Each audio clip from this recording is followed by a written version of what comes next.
Good afternoon. So it's time for an introduction of a new project, and I'll give you a little update on that 372 xtorq hybrid.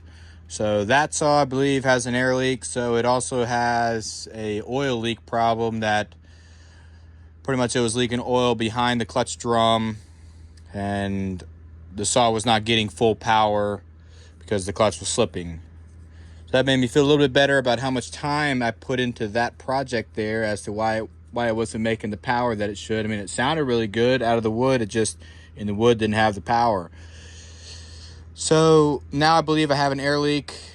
So I'm going to make some block up plates and see if I can locate that and then fix it. But in the meantime here, I'm going to be working on this Stihl 460, or well, Farmertec 460. It's a Stihl 460 clone, so a g466 is what this is. This is the saw that I had the 54 millimeter Farmertec cylinder on and a Meteor 660 piston. With that, the outcome of that I feel is not as good as what you can get with a OEM 52 millimeter Stihl cylinder. So that's what I'm going to put on here since I have another used 52 millimeter 460 cylinder. The one that's on my 440 hybrid, which is that saw right there, is a 046 D chamber cylinder, and this is the round chamber 460 cylinder from my understanding.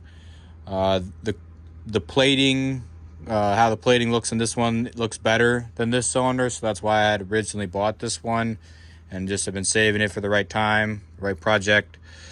So that's what I'm going to put on here. I'm going to run an 064 piston in it. No machine work off the base. I'm just going to take all the material out of the chamber.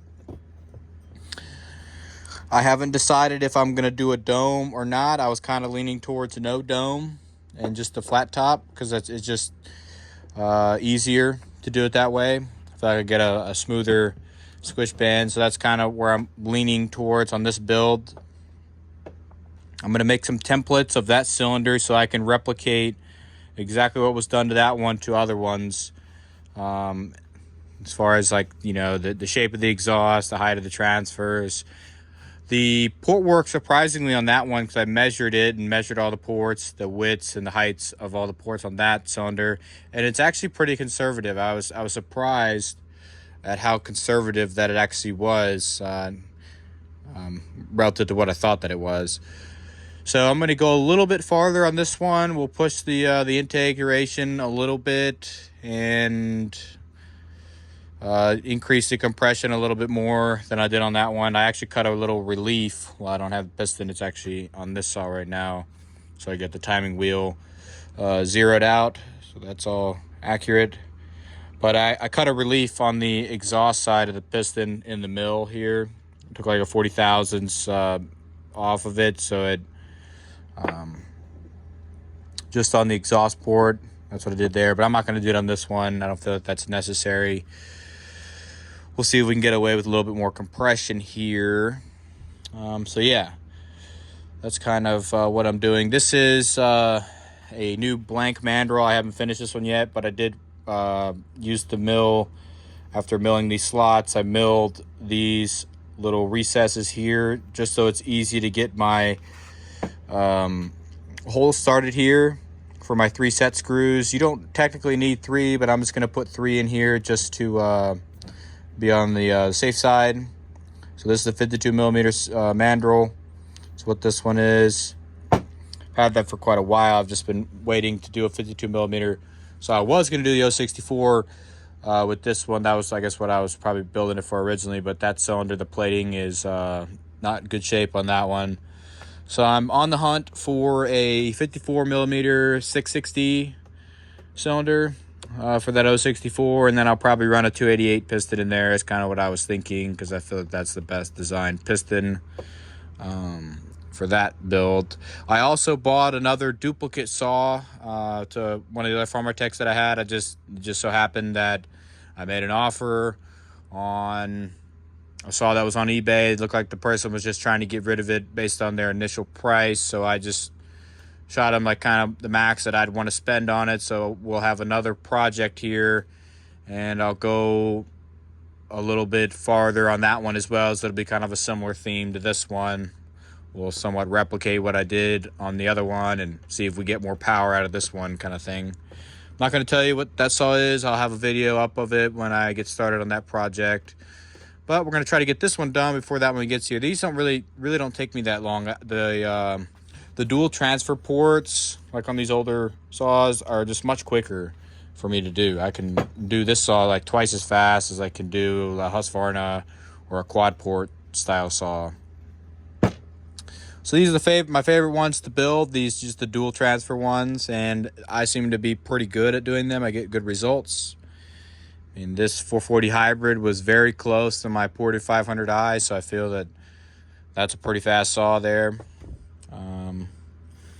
I can kind of just show you just a little bit of your piston selection here. If you're gonna do something like this, you're gonna do a 460 build, and maybe you're someone like me that doesn't have their own lathe at their house yet.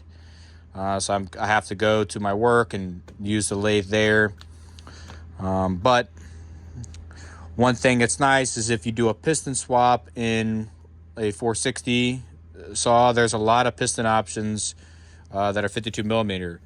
So, you know, key things that you can gain from doing a piston swap is, one, you don't have to machine the base if you pick a piston that has a taller pin to crown height. So that's the height from here to the top of the crown. And it turns out that all of these here have a taller pin to crown than the 460. So this is the 460, this is a 272 Meteor, this is 064 from the Duke, and this is an 064 Meteor. The other differences here are the placement of the, let me spin that around. The placement of the locating pins. These are all intake side facing us. So you can kind of just see where they are. And the next thing you can notice is the width of the skirt. So the skirt width determines how wide you can go on the exhaust, and I guess how wide you can go on the intake if you're going to do it that way. I don't really mess with the intake. I feel that that's unnecessary in the way that I'm doing it, but that's just how I'm going about it. But I like to hit the 65% of the bore on the exhaust port width, and that is, I don't think you can do that on the 460 piston. I haven't measured this, but I know that this one is narrower than the 272. With the 272, you can hit 65% of the bore in the exhaust port width. So I don't think you can quite hit that on the 460 piston. So I do a piston swap. I like the 064 option the best. That's what I feel I can get the most power with. So that's, in my opinion, the best option. So yeah, so stay tuned for a hopefully a cutting video here soon. I know we got the long weekend coming up with 4th of July, so hopefully the weather will be good and we'll be out doing some cutting. All right, that's it for this one. Thanks for watching.